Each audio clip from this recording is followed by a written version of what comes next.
ಮೇಲೂ ಕೋಪ ಇರುತ್ತೆ, ಬಟ್ ನಾನು ಅದನ್ನ ಯಾರ ಮೇಲೂ ತೋರಿಸ್ತಾ ಇರ್ತೀನಿ. ಒಬ್ಬರ ಮೇಲಿನ ಕೋಪನ ಮತ್ತೊಬ್ಬರ ಮೇಲೆ ತೋರಿಸೋ ಕಾರಣ ಏನು? ಆ್ಯಕ್ಚುಲಿ ಕೋಪ ಇವ್ರ ಮೇಲೆ ಅವ್ರ ಮೇಲೆ ಅಂತ ಬರಲ್ಲ. ಅದು ಕೋಪ ನಮ್ಮ ವೀಕ್ನೆಸ್ಸು. ಕೋಪ is an expression of your attachments. ನೀನು ಅಂದ್ಕೊಂಡಿದ್ದು ಆಗಲಿಲ್ಲ, ನೀನು ಅಟ್ಯಾಚ್ ಮಾಡಿಕೊಂಡು ನೀನು ಹಂಗಿಲ್ಲ ಆ ಥರ, ಅಥವಾ ನಿನ್ನಲ್ಲಿ ಕೋಪ ಬಂದಿರೋದು ನಿನಗೆ ಬೇಕಾದ ಸಿಕ್ಕಿಲ್ಲ ಅಂತ, ಅಥವಾ ನಿನ್ನ ಹತ್ರ ನಿನಗೆ ಸಿಗಬೇಕಾದ್ರೆ ಬೇರೆಯವ್ರಿಗೆ ಸಿಕ್ಬಿಟ್ಟಿದೆ ಅಂತ. ಎನ್ವಿನಲ್ಲೂ ಕೋಪ ಬರುತ್ತೆ, ಆಸೆ ತೀರಲಿಲ್ಲ ಅಂತ ಕೋಪ ಬರುತ್ತೆ, ಎಲ್ಲ ಆಯಿತು ಅವ್ರಿಗಾಯಿತು ನಮಗಾಗಲಿಲ್ಲ ಅಂತ ಕೋಪ ಬರುತ್ತೆ, ನಮಗೆ ಬೇಕಾದವ್ರು ನಮ್ಮ ಥರ ಇಲ್ಲ ಅಂತ ಕೋಪ ಬರುತ್ತೆ. ಯಾಕೆ ಅಂದರೆ ನಾವು ವೀಕು. ನಮ್ಮಲ್ಲಿ ಯಾರ ಗುಣನೂ ನಮ್ಮನ್ನು ವೀಕ್ ಮಾಡಿವೆ. ಕಾಮ, ಕ್ರೋಧ, ಲೋಭ, ಮೋಹ, ಮದ, ಮಾತ್ಸರ್ಯ ಎಲ್ಲವೂ ಕೂಡ. ಇದು ಎಕ್ಸ್ಪ್ರೆಸ್ ಆಗೋದು ಕೋಪದಲ್ಲಿ ತಾನೇ, ಇನ್ಯಾವುದ್ರಲ್ಲೂ ಎಕ್ಸ್ಪ್ರೆಸ್ ಆಗಲ್ಲ. ಹೊಟ್ಟೆಯವ್ರಿಗೆ ಯಾವ ರೀತಿ ಕೋಪದಲ್ಲೇ ಎಕ್ಸ್ಪ್ರೆಸ್ ಆಗೋದು. ಅದಕ್ಕೆ ಹೇಳೋದು ಕ್ರೋಧ ಅನ್ನೋದು, ಆ್ಯಂಗರ್ ಅನ್ನೋದು is an expression of so many emotions in you. All surface emotions, not from deep.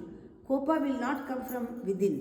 It is because you have cultivated certain negativity, ಅದರಿಂದ ಕೋಪ ಬರ್ತಾ ಇದೆ. ಕೋಪ is your nature, your practice. ಈ ಥರ ಏನಾರಾದರೆ ಕೋಪ ಮಾಡ್ಕೊಳ್ಳೋದು, ಅದು ನಿನ್ನ ವ್ಯಕ್ತಿತ್ವ ಆಗೋಗಿದೆ. That has become your personality, that has become your reality.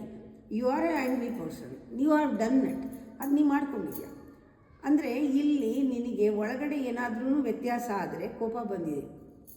ಕೋಪ ಯಾರ ಮೇಲೆ ನಾವು ಹಾಕ್ಕೊಳ್ಳದೇ ಇದ್ದರೆ, ನಮ್ಮ ಮೇಲೆ ಹಾಕ್ಕೊಂಡಿದ್ದರೆ ಇಷ್ಟೊತ್ತು ವಾಸಿಯಾಗಿರೋದು ಕೋಪ.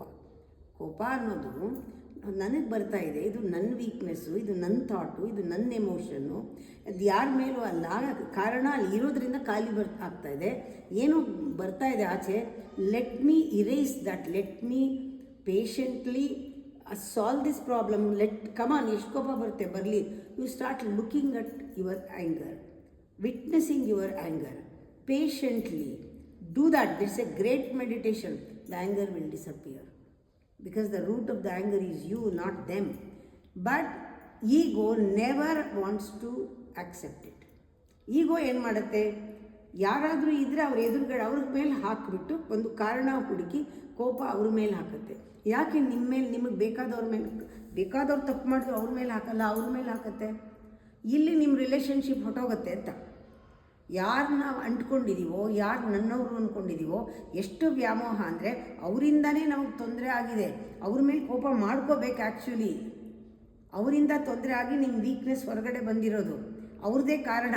ಆದರೆ ಅವ್ರ ಮೇಲೆ ಹಾಕಲ್ಲ ನೀವು.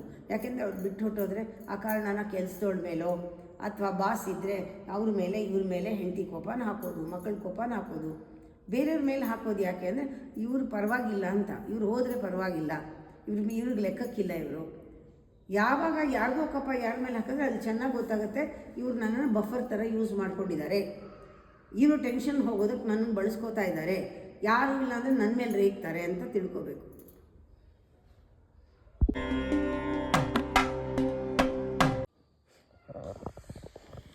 ಅಮ್ಮ, ಇದು ಬಹಳ ಜನರಿಗೆ ಇರುವಂತಹ ಪ್ರಶ್ನೆ. ಜಿಪುಣರನ್ನ ನಾವು ಧಾರಾಳವಂತರಾಗಿ ಅಥವಾ ಧಾರಾಳವಾಗಿ ಕೊಡುವಂತಹ ಜನರನ್ನಾಗಿ ಮಾಡೋದಕ್ಕೆ ಸಾಧ್ಯ ಆಗುತ್ತಾ ಅಂತ. ಇದಕ್ಕೆ ಮೊದಲು ಜಿಪುಣತನ ಅಂದರೆ ಏನು ಅಂತ ನಾವು ಕೆಲವ್ರನ್ನ ಬ್ರ್ಯಾಂಡ್ ಮಾಡಿಬಿಡ್ತೀವಿ. ಇವರು ತುಂಬ ಜಿಪುಣರು ಅಂತ. ಎಲ್ಲಿಂದ ಬರುತ್ತೆ ಈ ಗುಣ? ಒಂದು ಲಿಮಿಟ್ವರೆಗೂ ನೋಡಿದ್ರೆ ಎಲ್ಲರೂ ಜಿಪುಣರೇ. ಯಾರು ಜಿಪುಣರಲ್ಲ? ಯಾರು ನನಗೋಸ್ಕರ ಅಂತ ಹಿಡ್ಕೋತಾರೋ ಅವರೆಲ್ಲ ಜಿಪುಣರೇ. ನನ್ನದು ತನ ಅಂತ ಅದಕ್ಕೆ ಬರೋದು. ಜಿಪುಣತನ ಅಂತ ಇಟ್ಸ್ ಎ ಕ್ವಾಲಿಟಿ. ಅಂದರೆ ಒಂದು ಲಿಮಿಟ್ ದಾಟಿದ ತಕ್ಷಣ ನಾವು ಬ್ರ್ಯಾಂಡ್ ಮಾಡಿಬಿಡ್ತೀವಿ. ಎಲ್ಲರಿಗೂ ಇದೆ, ಆದರೆ ಇವ್ರಿಗೆ ಜಾಸ್ತಿ ಇರೋದ್ರಿಂದ ಇವ್ರು ಜಿಪುಣರು. ನಾವೆಲ್ಲ ಹಿಡ್ಕೋತೀವಿ, ನಮಗೇನು ಬೇಕೋ ಎಲ್ಲ ನಾವು ತೆಗೆದಿಟ್ಕೊಳ್ತೀವಿ, ಹಿಡ್ಕೊಳ್ತೀವಿ, ಯಾರಿಗೂ ಕೊಡಲ್ಲ, ನಮ್ಮದು ಅಂತ ಬಳಸ್ತೀವಿ. ಇದಕ್ಕೊಂದು ಲಿಮಿಟ್ ಇದೆ. ಈ ಲಿಮಿಟ್ ದಾಟಿದ ತಕ್ಷಣ ಅವ್ರು ಕೊಡಲ್ವಲ್ಲ, ಹಿಡ್ಕೋತಾರಲ್ಲ, ಅವ್ರನ್ನ ಜಿಪುಣರು ಅಂತ ಬ್ರ್ಯಾಂಡ್ ಮಾಡ್ತೀವಿ. ಆ್ಯಕ್ಚುಲಿ ಬೇಸ್ಗೆ ಹೋಗೋಣ, root. Always go to the root of the problem.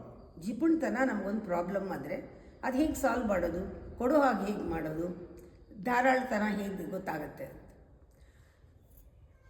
ರೂಟ್ಗೆ ಹೋದ ತಕ್ಷಣ ಡಿಸೈರ್ ಇರ್ಬೋದು ನಮ್ಮಲ್ಲಿ, ಆಸೆ.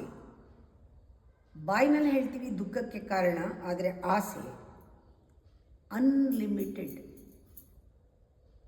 ಸ್ವಭಾವನೇ ಅನ್ಲಿಮಿಟೆಡ್. ಯಾಕೆ? ನಮ್ಮ ಸ್ವಭಾವ ಅನ್ಲಿಮಿಟೆಡ್. ನಾನು ಅಂತ ನಾವು ಏನು ಹೇಳ್ತೀವಿ ಅದು ಬ್ರಹ್ಮ ಈಸ್ ಅನ್ಲಿಮಿಟೆಡ್. ನಾನು ನನ್ನದು ಈಸ್ ಅನ್ಲಿಮಿಟೆಡ್. ನಾನು ಅನ್ನೋದು ಅನ್ಲಿಮಿಟೆಡ್. ನಮ್ಮಲ್ಲಿ ಅನ್ಲಿಮಿಟೆಡ್ ಆಸೆಗಳಿದೆ. ಅನ್ಲಿಮಿಟೆಡ್ ಆಸೆ ಇದ್ದರೆ ಅನ್ಲಿಮಿಟೆಡ್ ಗ್ರೀಡಿನೆಸ್ ಇದೆ, ಅನ್ಲಿಮಿಟೆಡ್ ಜೆಲಸಿ ಇದೆ, ಅನ್ಲಿಮಿಟೆಡ್ ವ್ಯಾಮೋಹ ಇದೆ. ಇಲ್ಲಿಗೆ ಸ್ಟಾಪ್, ಇಲ್ಲಿ ಡೌನ್ಫಾಲ್. ವ್ಯಾಮೋಹಕ್ಕೆ ಯಾವಾಗ ಬಂತು ಇವೆಲ್ಲ ಎಕ್ಸ್ಟ್ರೀಮ್ ವ್ಯಾಮೋಹ, ಯುವರ್ ಡೌನ್ಫಾಲ್. ಆದರೆ ನಿಜವಾಗ್ಲೂ ಅನ್ಲಿಮಿಟೆಡ್ ಆಸೆ ಇದೆಯಾ? ಖಂಡಿತ ಇಲ್ಲ. ನಮ್ಮಲ್ಲಿ ಇರೋದು ಅನ್ಲಿಮಿಟೆಡ್ ತೃಪ್ತಿ. ಅದನ್ನು ಕಂಡುಕೊಂಡಿಲ್ಲ ನಾವು. ಇನ್ನು ಮಿಕ್ಕಿದ್ದೆಲ್ಲ ಅನ್ಲಿಮಿಟೆಡ್ ಆಸೆ ಅಹಂಕಾರದ್ದು. ಆವಾಗ ನಮಗೆ ಗ್ರೀಡು, ಜೆಲಸಿ, ಅಟ್ಯಾಚ್ಮೆಂಟ್ ಎಲ್ಲ ಬರೋದು ಅನ್ಲಿಮಿಟೆಡ್ ಆಗಿ. ಇಲ್ಲೇ ಶಿಫ್ಟ್ ಆಗಬೇಕು. ಇಲ್ಲಿ ಅನ್ಲಿಮಿಟೆಡ್ ಆಸೆ ಅನ್ನೋದು ಇಲ್ಲ, ಅನ್ಲಿಮಿಟೆಡ್ ತೃಪ್ತಿ ಇದೆ ನಮಗೆ. ಯಾವಾಗ ನಮ್ಮ ಬೇಸ್, ನಮ್ಮ ಫೌಂಡೇಶನ್, ನಮ್ಮಲ್ಲಿರೋ ಸತ್ವ ತೃಪ್ತ, contented, I am totally contented. This contentment is unlimited. When you claim that contentment is mine, when you limit to your ego, that becomes a desire which in an extreme level, that same desire becomes greed and jealousy. Jealousy becomes the attachment.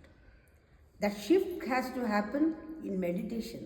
ಧ್ಯಾನದಲ್ಲಿ ನಾನು ತೃಪ್ತ, ನನಗೆ ಎಲ್ಲ ಇದೆ, enough, have everything, ಆ ಭಾವನೆ ಬರುತ್ತೆ. ಅಲ್ಲಿಂದ ಬಂದದ್ದೆಲ್ಲ, ತೃಪ್ತಿಯಿಂದ ಬಂದದ್ದೆಲ್ಲ ಪರಮಾತ್ಮನ ಇಚ್ಛೆ. ಅದು ನಂದಲ್ಲ, ಅದು ನಾನು ಕ್ಲೈಮ್ ಮಾಡ್ತಾ ಇಲ್ಲ. ಆ ಇಚ್ಛೆಗೆ ಅನುಗುಣವಾದ ಒಂದು ಸಂಪಾದನೆ ತಾನೇ ಆಗುತ್ತೆ. This is A attainment in life. This is A kind of getting or finding that fulfillment in life. ನಾವು ಹಣ ಬರೋದು ನಮ್ಮ ಫುಲ್ಫಿಲ್ಮೆಂಟ್. ಅದು ನಾವೇನೋ ಮಾಡಬೇಕು ಅಂತಿದೆಯಾ, ಫುಲ್ಫಿಲ್ಮೆಂಟಿಗೆ ಬರ್ತಾ ಇದೆ. ನಾವೇನೋ ನಮ್ಮಿಂದ ಆಗಬೇಕಾಗಿದೆ, ಅದಕ್ಕೆ ನಮಗೆ ಏನೋ ಬರ್ತಾ ಇದೆ ಅಂದರೆ ಅರ್ಥ ಸಂಪಾದನೆ, ಹೆಸರು, ಕೀರ್ತಿ, ಹಣ ಎಲ್ಲವೂ ಕೂಡ ಅದಕ್ಕೆ ತಕ್ಕನಾಗಿ ಹೊಂದಿಕೊಂಡು ಬರುತ್ತೆ. ಯಾವಾಗ ನಿನಗೆ ನನ್ನ ಆಸೆ ಅನ್ನೋದಿಲ್ಲ, ತೃಪ್ತದಿಂದ ಆಸೆ ಬಂದಿದೆ, ತೃಪ್ತಿಯಿಂದ ಒಂದು ಅಭಿಲಾಷೆ ಹುಟ್ಟಿದೆ, ಒಂದು ಮಾಡಬೇಕು ಕಾರ್ಯ ಅನ್ನೋ ಒಂದು ಸಂಕಲ್ಪ ಬಂದಿದೆ, ಅದು ಆಸೆ ಅನಿಸ್ಕೊಳ್ಳಲ್ಲ. ಅದು ಅದಕ್ಕೆ ಹೇಳ್ತೀನಿ, ಆಕಾಂಕ್ಷೆ ಅಂತಾರೆ, ಶುಭ ಕಾಮನಾ ಅಂತಾರೆ. ಆ ಥರದ್ದು ಬಂದಾಗ ಆ ಇಚ್ಛಾಶಕ್ತಿ, ಆ ಕ್ರಿಯೆ ಆಗೋದಕ್ಕೆ ಏನೇನು ಬೇಕೋ ತನಗೆ ತಾನು ಸಂಪಾದಿಸ್ಕೊಳ್ಳುತ್ತಲ್ಲ, ಅರ್ಥ ಸಂಪಾದನೆ ಆಗಿ ಬರುತ್ತೆ. ಅದು ಯಾವಾಗ ಪ್ರೋಸೆಸ್ ಗೊತ್ತಿಲ್ಲ ಅಂಥವನು ಜಿಪುಣನಾಗ್ತಾನೆ, ಗ್ರೀಡಿ ಆಗ್ತಾನೆ. ಅದು ಹೊರಗಡೆ ಯಾವ ರೀತಿ ಕಾಣಿಸ್ಕೊಳ್ಳುತ್ತೆ ಅಂದರೆ ಜನ್ಮಾಂತರದ ಒಂದು ಗುಣ ಆಗಿಬಿಡುತ್ತೆ. ಯಾವ ಜನ್ಮದಲ್ಲಿ ಅವನಿಗೆ ಇದು ರಿಯಾಲಿಟಿ ಗೊತ್ತಾಗೋದಿಲ್ಲ. ಎಲ್ಲಿವರೆಗೂ ಕೋಟಿ ಜನ್ಮ ಎತ್ತಿದ್ರು ಅವನ ಸ್ವಭಾವದಲ್ಲಿ ಅವನು ಯಾರಿಗೂ ಏನನ್ನು ಕೊಡೋದಿಲ್ಲ. ಅದರಿಂದ ಯಾಕೆ ಅಂದರೆ ಒಳಗಡೆ ಅವನು ತೃಪ್ತನಲ್ಲ, ಅತೃಪ್ತ ಜೀವ, ಇನ್ಸೆಕ್ಯೂರ್ ಜೀವ, ಇನ್ಕಂಪ್ಲೀಟ್ ಜೀವ, ಅಜ್ಞಾನದ ಜೀವ, very very narrow life, narrow minded, very superficial, very gross. These are the quality of ego. Ego always ಇದೆಲ್ಲ ಇದೆ, always it covers all that. Because we know intelligently, we know all these qualities are negative in us. It is not helping us to grow. We know that, ನಮಗೆ ಗೊತ್ತು. ಅದಕ್ಕೆ ನಾವೇನು ಮಾಡ್ತೀವಿ, ಮುಚ್ಚಿಡ್ತೀವಿ. ಮುಚ್ಚಿಟ್ಬಿಟ್ಟು ಧಾರಾಳಂತರ ನಾಟಕ ಮಾಡ್ತೀವಿ. The moment you realise I am not a giving person, I am showing it off. ನಾನು ಕೊಡ್ತೀನಿ ಅಂತ ತೋರಿಸ್ತಾ ಇದ್ದೀನಿ, ಎಲ್ಲಿ ನನ್ನ ಜಿಪುಣತನ ಗೊತ್ತಾಗ್ಬಿಡುತ್ತೋ ಅಂತ ಮೇಲೆ ಮೇಲೆ ತೋರಿಕೆ ಅಂಥವ್ರನ್ನೇ ಒಳಗಡೆ ಏನೋ ಒಂದು ಕಿತ್ತೋಗಿರೋದು ಇಟ್ಬಿಟ್ಟು ದೊಡ್ಡ ಪ್ಯಾಕ್ ಮಾಡೋದು ಕೊಡೋದು, ಎಲ್ಲರ ಎದುರಿಗೂ ಕೊಡೋದು, ನಾನು ಕೊಟ್ಟೆ ಅಂತ ಹೇಳೋದು, ಕೊಟ್ಟಿರೋದನ್ನು ಫೋಟೋ ತೆಗೆದು ಹಾಕ್ಕೊಳ್ಳೋದು, ನಾನು ಕೊಡಬೇಕಾದ್ರೆ ನನ್ನ ಹೆಸರು ಹಾಕಿ ಅಂತ ಹೇಳೋದು, ಎಲ್ಲರ ಬಾಯಿನಲ್ಲೂ ಬರಬೇಕು, ಎಲ್ಲರಿಗೂ ಗೊತ್ತಾಗಬೇಕು. ಆಮೇಲೆ ಒಂದೆರಡು ಕೊಟ್ಬಿಟ್ರಂತೂ 100 ಸತಿ 1000 ಸತಿ ಸಾಯೋವರೆಗೂ ಹೇಳ್ತಾರೆ, ನಾ ಕೊಟ್ಟೆ ಅಂತ ಎಲ್ಲರೂ ಹೊಗಳ್ತಾ ಇರಬೇಕು. ಈ ಥರದ್ದೆಲ್ಲ ನೋಡಿದಾಗ ಇದು ಅಹಂಕಾರದ ಬುದ್ಧಿ, ಇದು ಇನ್ಸೆಕ್ಯೂರ್. ಒಳಗಡೆ ಕೊಡೋ ಭಾವನೆ ಇಲ್ಲ, ಕೊಟ್ಬಿಟ್ಟ ಮೇಲೆ ಒದ್ದಾಡೋದು, ಜೀವ ಕರ್ಮ ಕಟ್ಕೊಳ್ಳೋದು, ಇದೆಲ್ಲ ನಾವು ನೋಡ್ತಾ ಇದ್ದೀವಲ್ವ.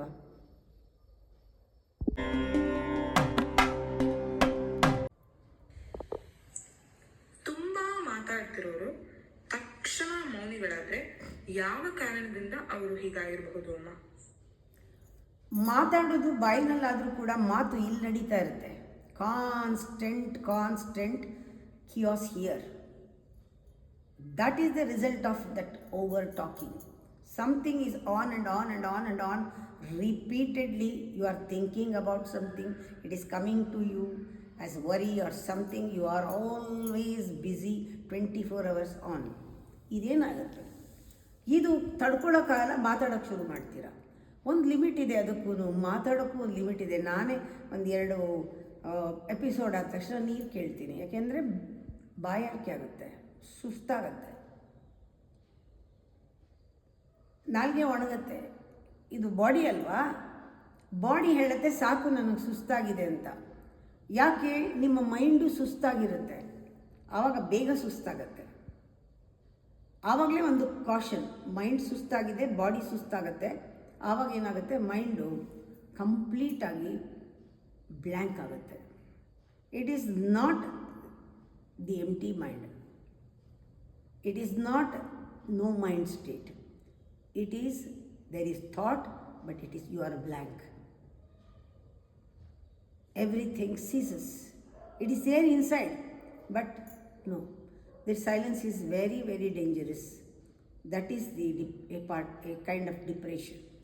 You don't talk to anyone because nothing is coming into words. You are fed up, you are tired, you are completely tired, exhausted. That's why you are silent. Suddenly you are silent means there is something going on in the mind, but the thoughts are ceased. It's not a good sign.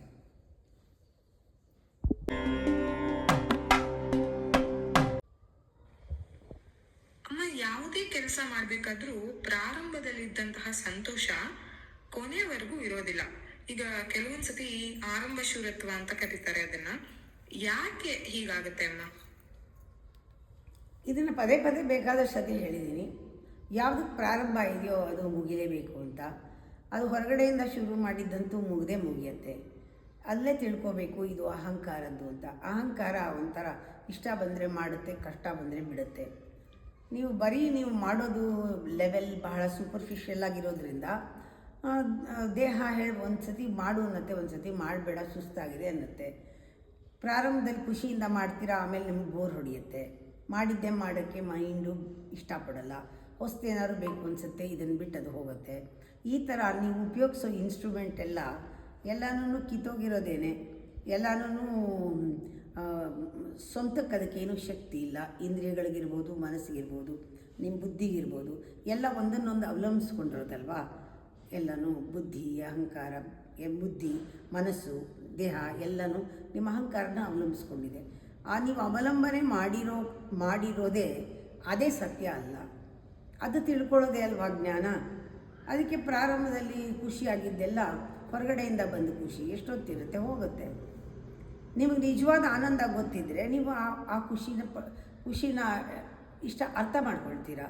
ಅಯ್ಯೋ ಇದು temporary ಆದರೆ ನನಗೆ ಬೇಡವೇ ಬೇಡ ಅಂತ ಹೇಳ್ತೀರಾ ವಿವೇಕದಲ್ಲಿ. ಯಾವುದು ಶಾಶ್ವತವೋ ಅದ್ರ ಕಡೆ ಗಮನ ಕೊಡ್ತೀರಾ ಅಂಥವ್ರಿಗೆ ಕಂಪ್ಲೇಂಟೇ ಇರಲ್ಲ.